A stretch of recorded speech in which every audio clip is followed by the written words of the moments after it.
আকরিনি ইয়া রাসূলুল্লাহ সূরাতান জামিআ, হুজুর আমাকে এমন একটা সূরা শিখায়া দেন যে সূরাটা সকল কিছুকে সমষ্টিবদ্ধ, সকল কিছুকে একত্রিত করে দেয়, সব জিনিসগুলাকে একত্রিত করে নেয়, এমন একটা সূরা আমাকে শিখায়া দেন। সূরাতুন জামিআ, এমন একটা সূরা যা সব কিছুকে একত্রিত করে, মানে যেই সূরাটা আমার জন্য যথেষ্ট হুজুর, এরকম একটা সূরা আমারে শিখায়। ফাআকরাহু ইযা যুলজিলাতিল আরদু জিলজালাহা, আল্লাহর রাসূল তাকে সূরাতুল জিলজাল এই সূরাটা পড়ায়া দিলেন, শিখায়া দিলেন। ফাকালা ওয়াল্লাহি লা আযীদু আলাইহা আবাদা, ওই ব্যক্তি বললেন আল্লাহর কসম আমি কখনো এর চাইতে বাড়াবো না, মানে যা শিখলাম এই সূরার শিক্ষাটা নিয়ে আমি থাকবো, বাঁচবো, আমল করব। সুম্মা আদবারার রাজুল, এরপর লোকটা যখন চলে যায় আল্লাহর রাসূল সাহাবাদেরকে বললেন আফলাহার রুয়াইজিল, আফলাহার রুয়াইজিল মাররাতাইন, দুইবার আল্লাহর রাসূল বললেন এই লোকটা সফল কাম হয়ে গেছে। তাহলে এই সূরাটাকে সূরাতুন জামিআ বলা হয়, এমন এক সূরা যে সূরা সব কিছুকে একত্রিত করে নেয়। এটা হলো দ্বিতীয় কথা। 3 নাম্বার কথা, এই সূরা পাঠ করার ফজিলত তিরমিজি শরীফের 2895 নাম্বার হাদিসের বর্ণনা। এই হাদিসের বর্ণনাকারী সাহাবী আনাস ইবনু মালিক রাদিয়াল্লাহু তাআলা আনহু। عن أنس بن مالك رضي الله تعالى عنه أن رسول الله صلى الله عليه وسلم قال لرجل من أصحاب رسول الله صلى الله عليه وسلم, আনাস ইবনু মালিক বলেন আন্না রাসূলুল্লাহ সাল্লাল্লাহু আলাইহি ওয়াসাল্লাম ক্বালা লিরাজুলিন মিন আসহাবিহি, নবীজি তার সাহাবাদের মধ্যে এক ব্যক্তিকে বললেন হাল তাজাওয়াজতা, এই তুমি বিয়ে করেছো কিনা? কি বললেন? তুমি বিয়ে করেছো? ফাকালা লা ওয়াল্লাহি ইয়া রাসূলুল্লাহ ওয়ালা মা ইনদি মা আতাজাওয়াজু বিহি। সাহাবী জবাব দিলেন ইয়া রাসূলুল্লাহ, আল্লাহর কসম আমি বিয়ে করি নাই, ওয়ালা ইনদি মা আতাজাওয়াজু বিহি, এমন টাকা পয়সাও নাই যে টাকা পয়সা দিয়ে আমি বিয়ে করতে পারি। প্রথম জবাব হলো আমি বিয়ে করি নাই, আর দ্বিতীয় কথা হুজুর বিয়ে করার টাকাও নাই। নবীজি বললেন আলাইসা মাকা কুল হুয়াল্লাহু আহাদ, তোমার কাছে কি কুল হুয়াল্লাহু আহাদ এই সূরাটা নাই? ক্বালা বালা ইয়া রাসূলুল্লাহ, জি হুজুর আমার কাছে সূরা ইখলাস আছে, কুল হুয়াল্লাহ সূরা আমার মুখস্থ। ফাকালা সুলুসুল কুরআন, তাহলে তো কোরআনের 3 ভাগের 1 ভাগ তোমার কাছে আছে। আলাইসা মাকা কুল ইয়া আইয়ুহাল কাফিরুন, তোমার সাথে কি সূরা কাফিরুন নাই? কুল ইয়া আইয়ুহাল কাফিরুন সূরাটা কি তোমার কাছে নাই? ক্বালা বালা ইয়া রাসূলুল্লাহ, তিনি জবাব দিলেন জি হুজুর এই সূরাটা আমার মুখস্থ। নবীজি বললেন রুবুল কুরআন, তাহলে তো কোরআনের 4 ভাগের 1 ভাগ তোমার কাছে আছে। আলাইসা মাকা ইযা জাআ নাসরুল্লাহি ওয়াল ফাত, তোমার কাছে কি সূরাতুন নাসর নাই? ইযা জাআ নাসরুল্লাহি ওয়াল ফাত এই সূরাটা কি নাই? ক্বালা বালা ইয়া রাসূলুল্লাহ, জি হুজুর আছে। নবীজি বললেন রুবুল কুরআন, তাহলে তো তোমার কাছে কোরআনের 4 ভাগের 1 ভাগ আছে। এর উদ্দেশ্য হলো একবার সূরা নাসর পাঠ করা, কোরআনের 4 ভাগের 1 ভাগ পড়ার সওয়াব পাওয়া যায়। এরপর নবী বললেন আলাইসা মাকা ইযা জুলজিলাতিল আরদ, তোমার কাছে কি সূরা জিলজাল আছে? ইযা জুলজিলাতিল আরদু এই সূরাটা মুখস্থ আছে কিনা? ক্বালা বালা ইয়া রাসূলুল্লাহ, এই সূরাটাও আমার মুখস্থ। নবী বললেন এটাও রুবুল কুরআন, কোরআনের 4 ভাগের 1 ভাগ, একবার যদি এটা পড়ো কোরআনের 4 ভাগের 1 ভাগের সওয়াব পেয়ে যাইবা। এই হাদিস থেকে জানলাম সূরা জিলজাল কোরআনের 4 ভাগের 1 ভাগ। তিরমিজি শরীফের 2893 নম্বর হাদিসের বর্ণনা। এই হাদিসের বর্ণনাকারীও আনাস ইবনে মালিক রাদিয়াল্লাহু তাআলা। عن أنس بن مالك رضي الله تعالى عنه قال قال رسول الله صلى الله عليه وسلم নবীজি বলেন মান ক্বারা কুল হুয়াল্লাহু আহাদ, যে ব্যক্তি কুল হুয়াল্লাহু আহাদ এই সূরাটা পড়বে, উদিলাত লাহু বিসুলুসিল কুরআন, তার আমলনামায় কোরআনের 3 ভাগের 1 ভাগের সওয়াব লিপিবদ্ধ করে দেওয়া হবে। ওয়ামান ক্বারা ইযা জুলজিলাতিল আরদু জিলজালাহা, কেউ যদি সূরা জিলজাল ইযা জুলজিলাতিল আরদু এই সূরাটা একবার পাঠ করে, উদিলাত লাহু বিনিসফিল কুরআন, অর্ধেক কোরআন পড়ার সওয়াব আল্লাহ তাকে দিয়ে দিবেন। আগের হাদিসে জানলাম 4 ভাগের 1 ভাগ, এখানে জানলাম অর্ধেক। বাকি ওই হাদিসের চেয়ে এটার মজবুত, এটার সনদ মজবুত বেশি। অর্ধেক সওয়াব যেটা, ওটার চেয়ে এটার সনদটা বেশি মজবুত। তাহলে যাই হোক, 4 ভাগের 1 ভাগও তো কম না, আর অর্ধেক হলো আরো বেশি। তাহলে এইভাবে এই সূরার ফজিলত বললেন। তো যাই হোক, ওই যেই সূরার মধ্যে নবীজি তখন প্রশ্ন করলেন যে তোমার কাছে কুল হুয়াল্লাহ আছে, জিলজাল আছে, কুল ইয়া আইয়ুহাল কাফিরুন আছে, এরপরে ইযা জা নাসরুল্লাহ আছে, তাজাওয়াজ, আরে তোমার কাছে এত সূরা থাকতে তুমি আবার টাকার কি টেনশন করো, এইগুলাই তো আছে, বিয়ে করো। বাকি এই যুগে আবার এই কোরআন দিয়া মোহর দেওয়া যাবে কিনা এটা আবার ফতুয়া নিয়ে নিয়েন। এই যুগে আবার এই কাজ করতে যায় না, এটা মুফতি সাহেবদের থেকে লিখিত ফতুয়া নিয়ে নিবেন যে হুজুর এই যুগে কি হবে কিনা। তো সূরা জিলজালের ফজিলত জানলাম আমরা, এটা একবার পড়লে কোরআন অর্ধেক পড়ার সওয়াব পাওয়া যায়। আল্লাহ আমাদেরকে এই সূরাটার উপর আমল করার তৌফিক দান করেন। 4 নাম্বার আলোচনা, এই সূরার তাফসীর।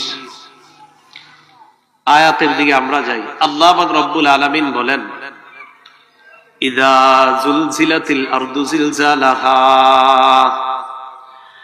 যখন প্রচন্ড প্রকম্পনের মধ্যে জমিন প্রকম্পিত হবে, আরেকটা যখন প্রচন্ড কম্পনের মধ্যে জমিনটা প্রকম্পিত হবে, সব নড়াচড়া করবে, তাহাররাকাত মিন আসফালিহা, জমিনের নিচে যা আছে, তাহাররাকাত মিন আসফালিহা, নিচে যা আছে শুধু উপরের গুলা নড়বে এমন না, ওর নিচে যা আছে সবগুলো নিয়ে নড়াচড়া করবে, কাঁপতে থাকবে। মাত্র 48 সেকেন্ডে আল্লাহ পুরা দুনিয়াবাসীর স্তব্ধ করে দিচ্ছে। কয় সেকেন্ডে? 48 সেকেন্ডে। তো এটা তো কিয়ামত না, এটা কিয়ামতের আগে একটা দেখাই দিল আল্লাহ। এটা কিন্তু কিয়ামত না, এটা কিয়ামতের আগে আল্লাহ শুধু একটা আলামত দেখাইলো। এই জন্য মনে রাখবেন, কিয়ামতের যে ভূমিকম্প, এটার আগে যে ভূমিকম্প গুলা হবে এগুলা কিয়ামতের আলামত। বলেন এগুলা কি? সহিহ বুখারীর বর্ণনা 1036 নম্বর হাদিস। عن أبي هريرة رضي الله تعالى عنه قال قال رسول الله صلى الله عليه وسلم নবীজি বলেন লা তাকুমুস সাআ হাত্তা ইউকবাযাল ইলম, নবীজি বলেন কিয়ামত সংগঠিত হবে না যতক্ষণ ইলম উঠিয়ে নেওয়া না হয়, ইলম না উঠানো পর্যন্ত কিয়ামত সংগঠিত হবে না। কিয়ামতের আগে ইলম উঠিয়ে নেওয়া হবে, কিয়ামতের আগে ইলম উঠিয়ে নেওয়া হবে। রাসূলুল্লাহ সাল্লাল্লাহু আলাইহি সাল্লাম সহিহ বুখারীর 100 নম্বর হাদিসের মধ্যে নবীজি বলেন ইন্নাল্লাহা লা ইয়াকবিজুল ইলমা ইনতিজাআন ইয়ানতাজিউহু মিনাল ইবাদ, নবীজি বলেন আল্লাহ আলেমদের সিনা থেকে এইভাবে ছৌ মেরে বিদ্যা উঠিয়ে নিবে এমনটা হবে না, আল্লাহ টেনে বিদ্যা নিয়ে নিবে এমনটা হবে না। ওয়ালাকিন ইয়াকবিজুল ইলমা বিকবজিল উলামা, আল্লাহ আলেমদেরকে উঠিয়ে নেওয়ার মাধ্যমে এলেম দুনিয়া থেকে উঠিয়ে নিবেন। আলেমরা বিদায় নিবে, এই আলেমদের সাথে এলেম দুনিয়া থেকে উঠে যাবে। তাহলে আলেমরা বিদায় নিবে, তাদের সাথে এলেম দুনিয়া থেকে উঠে যাবে। এমন একটা পরিস্থিতি সৃষ্টি হবে হাত্তা ইযা লাম ইউবকি আলিমা, মানুষ যখন আলেমার তালাশ করে পাবে না, ইত্তাখাযান নাসু রুউসান জুহালা, মানুষ জাহেলদেরকে ধর্মীয় নেতা বানাবে। ফাস্তাফতাউ ফাফতাউ বিগাইরি ইলমিন, মানুষ ওই জাহেলদের কাছে ফতোয়া জিজ্ঞাসা করবে। জাহেলরা বিদ্যা ছাড়া ফতোয়া দিয়ে দিবে। ফতোয়া দেওয়ার পর ফাদাল্লু ওয়া আদাল্লু, নিজেরাও পথভ্রষ্ট হবে, যাদেরকে ফতোয়া দিবে তাদেরকেও পথভ্রষ্ট করবে। যেমন লেখা পাঠাবেন যে নারীরা কি অপবিত্র অবস্থা, অর্থাৎ তাদের যে অসুস্থতা অবস্থায় কোরআন পড়তে পারবে কিনা, মনে করেন মাইরা দিবে, হ্যাঁ পারবে, দিয়ে দিল, হ্যাঁ দিয়ে দিল। অথচ আছে হাদিসের মধ্যে আল হাইজ ওয়াল জুনুবু লা ইয়াকরাউনাল কুরআন, যাদের উপর গোসল ফরজ আর যে সমস্ত নারীরা অসুস্থ হবে তারা কোরআন পড়তে পারবে না, তো এই বলে দিল আর কি পড়তে পারবে, এরকম বিদ্যা ছাড়া ফতোয়া দিয়ে দিবে। এমন একটা অবস্থা সৃষ্টি হবে। আল্লাহ আমাদেরকে বুঝার তৌফিক দান করেন। রাসূলুল্লাহ সাল্লাল্লাহু আলাইহি সাল্লাম বলছেন, লা তাকুমুস সাআ হাত্তা ইউকবাজাল ইলম, কিয়ামত হবে না ইলম না উঠিয়ে নেওয়া পর্যন্ত। এরপর নবী বলেন, ওয়াতাকসুরাজ জালাজিল, কিয়ামতের আগে অনেকগুলা ভূমিকম্প হবে, একটা না অনেকগুলা ভূমিকম্প হবে। বলেন একটা না অনেকগুলা? সে অনেকগুলার মধ্যে যে আমাদের বাংলাদেশে হবে না ব্যাপারটা কিন্তু এমন না, অনেকগুলা হবে। ওয়াতাকসুরাল ফিতান, ফিতনা হবে অনেকগুলা, একের পর এক ফিতনা আসতেই থাকবে। ওয়ায়াকসুরাল হারজু, খুন খারাপি বাড়তেই থাকবে। বলেন এগুলা কি বাড়ছে না কমছে? হাত্তা ইয়াকসুরা ফীকুমুল মাল ফায়াফিদা, তোমাদের এত সম্পদ হবে, সম্পদ হইতে হইতে সম্পদ উপচে পড়বে, এরপরেও বলবা আরো লাগবে। সম্পদ হইতে হইতে উপচে পড়বে। তাহলে কিয়ামত হবে না, এর মধ্যে একটা জানলাম, তাকসুরাজ জালাজিল, ভূমিকম্প অনেকগুলা হবে, ভূমিকম্প অনেকগুলা হবে। তো আমরা ভূমিকম্প জানলাম এক নাম্বার, ভূমিকম্প কিয়ামতের আলামত। তাহলে আসল ভূমিকম্প যেটা হবে তো কিয়ামত হয়ে যাবে যখন ওইটা হবে, আর এটা আলামত। তাহলে তুরস্কে যেটা হয়েছে এটা কি কিয়ামতের আলামত। দুই নাম্বার, ভূমিকম্প হওয়ার অন্যতম একটা কারণ আদম সন্তানের পাপ বেড়ে যাওয়া। কি বেড়ে যাওয়া? পাপ বেড়ে যাওয়া ভূমিকম্পের একটা কারণ। পাপ যত বাড়বে ভূমিকম্প তত বাড়বে। ইবনে মাজাহ 4020 নম্বর হাদিসের বর্ণনা। عن أبي مالك الأشعري رضي الله تعالى عنه قال قال رسول الله صلى الله عليه وسلم, আবু মালিক আশআরী রাদিয়াল্লাহু তাআলা আনহুর বর্ণনা, আল্লাহর রাসূল বলেন, লা ইয়াশরাবান্না নাসুম মিন উম্মতি আল খামরা, আমার উম্মতের একদল মানুষ মদ পান করবে, ইসাম্মুনাহা বিগাইরি ইসমিহা, এরা মদ পান করবে অন্য নাম দিয়ে, নাম পরিবর্তন করে মদ পান করবে, নাম দিবে এক এক নাম দিবে, আর মদ খাবে বিভিন্ন নাম দিবে। নেশা জাতীয় দ্রব্যের অনেক নাম দিবে, কানাডার রাই, মাস্তুদ, আরো অনেক কিছু নাম দিবে, এই সেই। তো নাম দিয়ে তারা এগুলা পান করবে। নবীজি বলেন, মাতাল অবস্থায় ইউযাফু আলা রুউসিহিম বিল কাইনাতি ওয়াল মুগান্নিয়াত, এরা মাতাল অবস্থায় থাকবে, তাদের সামনে ঢোল তবলা বাজনা চলবে আর নর্তকীরা নাচানাচি করতে থাকবে। রাসূল বলছে এমন একটা অবস্থা হবে। কবে হবে বলেন তো? আরো ভবিষ্যৎ প্রজন্ম অপেক্ষা করবে হওয়ার, না চলছে? রাসূল বলেন, আমার উম্মতের একদল মদ পান করবে অন্য নাম দিয়ে। যখন অন্য নাম দিয়ে মদ পান করবে তখন তাদের সামনে মাতাল অবস্থায় নর্তকীরা নাচানাচি করবে, নাচের তালে তালে এরা মদ খাবে, আর নায়িকা গায়িকারা নাচবে, আর মাদকের ভয়াবহতা এরকম রূপ ধারণ করবে, যেটা আগামী 14 ফেব্রুয়ারিও আমাদের দেশেও হবে।